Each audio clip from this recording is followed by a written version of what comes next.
Ole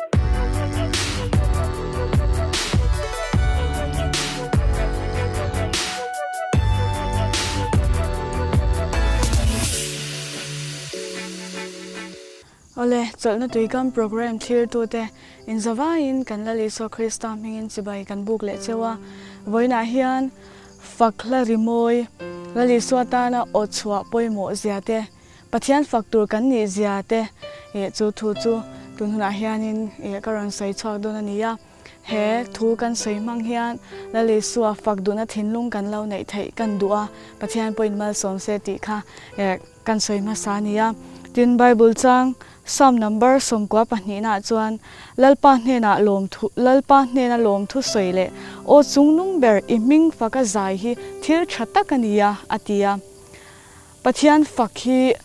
kan ti turania he khobela kan lo Chhan hi alo ni reng mai ni rimoi zonga la Isua Krista fakna o chuaki amoi bera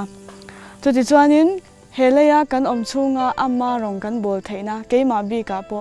ka zai thei chan te amani wang hian ka zai chan ber hi Isua ni ka tilo thei lawa chuta chuanin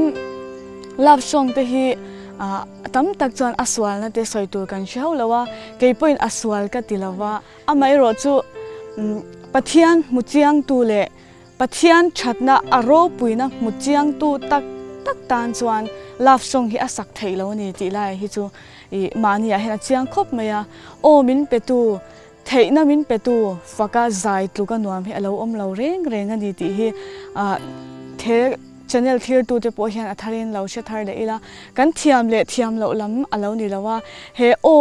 he ka changa ochhuakin lalpa faknari lalpa choi moina ape chuak shim hi wana mi puite pathian an loma ni ti hi shia ila kan ka chang hian fakna o hi chuak tamse chuan la Isua hnen min hruai thlengin he Chawlhna kan soifo thin Chawlhna Tuikam hi min hruai thleng thei ni ti lai hi shia ila tin kan nun kan man me ka keimania kan nun kai hruai tu tan pathian fakna hla kan ngai thak tamte hi atul tak zatani ti hi kan soidua I thinlu kai mishingina kan lo te dana chuan hlulut tukin kan lo te lo mai thei amai ro chu pathian fakna hla I sakhanin ramhuai te hi hlawin an khur ani chu lalparo pui berse chuta chuanin fakna thil ti theina chu heta ope chuak tu lalpa kan choi moina heta tanga chuak khan thil ti theina kha alo keng tel reng ani ti hi shia ila chuwangin KGP ko shan shanga thalaya kanin mangani thei zai pol te kan nei thina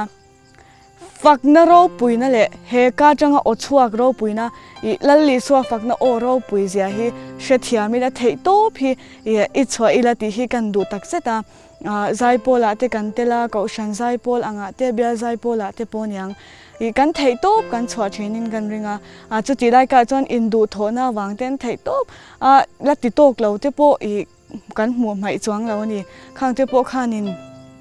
tunhuna hianin he kathu sei mang hianin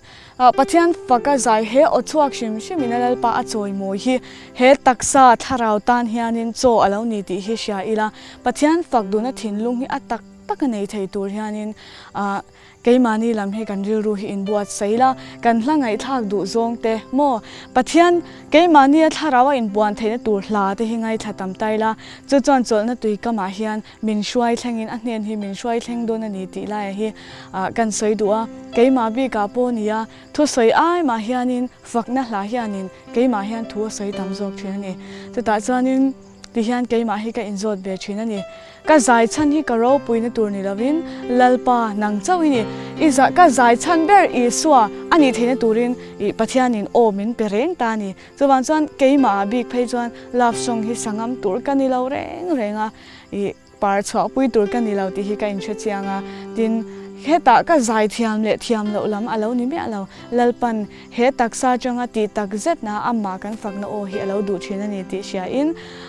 thei top kan chuanga pathian faktur hian ho in ren lo u kan thei top in Isua Kristai kan ka changa chuak hian omoi ber hian I fakang u ti hi kan soidua tin boina hianin pathian ro puina turin ka zai chan ber Isua ti hlakha pathian ro puinan karon sanga he hla I ngai thak chung zong hian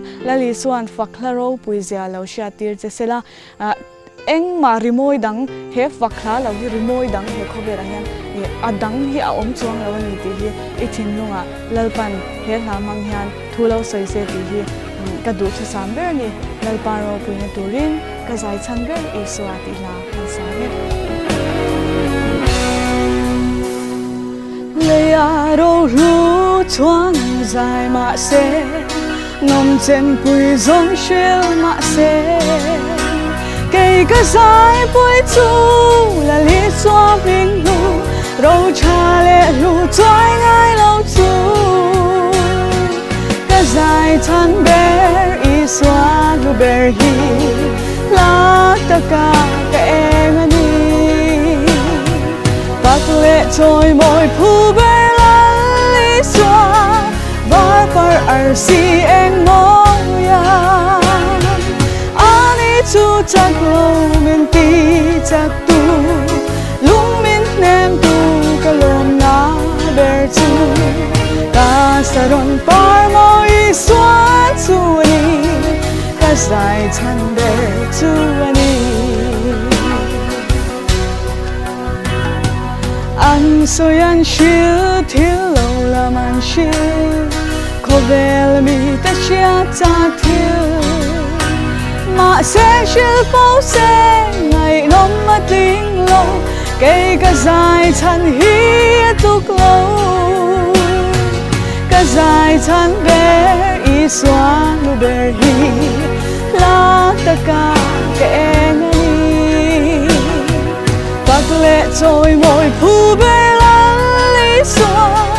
var par arsi en moya chu chắc lâu mình ti chắc tu lung mình nem tu ka lom na ber chu ta saron par mo Isua chu ani ka zai Chhan ber chu ani hum po se kan hum po rei se mangai la dang leng lo chu ani cây ka cung khó la về sắc rõ ràng hi ôm thấy lâu ka zai Chhan ber Isua lu ber hi la ta ka em ani bạc lệ trôi môi phu ber la lý xóa var par arsi en moya chu chắc lâu mình ti chắc tu lung mình nem tu ka lom na ber chu ka saron par mo Isua chu ani ka zai Chhan ber chu ani mangai athar jing dayang afar jing trian khobar ang lava Isua bek lo ber kan ta lom na ber te care lo va bek lom na ber ka zai Chhan ber Isua lu ber hi la ta ka em ani bạc lệ trôi môi phu ber la lý xóa var par arsi en moya chu chắc lâu mình ti chắc tu lung mình nem tu ka lom na ber chu ta saron par mo Isua chu ani ka zai Chhan ber chu ani ka zai Chhan ber chu ani Lalpa'n ro pui ber se kan zai Chhan hi ama chau alo ni theina turte ama faktura he khobela din kan ni ziate ama fak ama sak ber thu te atharin kan lo sha don chawatan kan sainan le ni Lalpa'n ro pui ber ro se kan lo me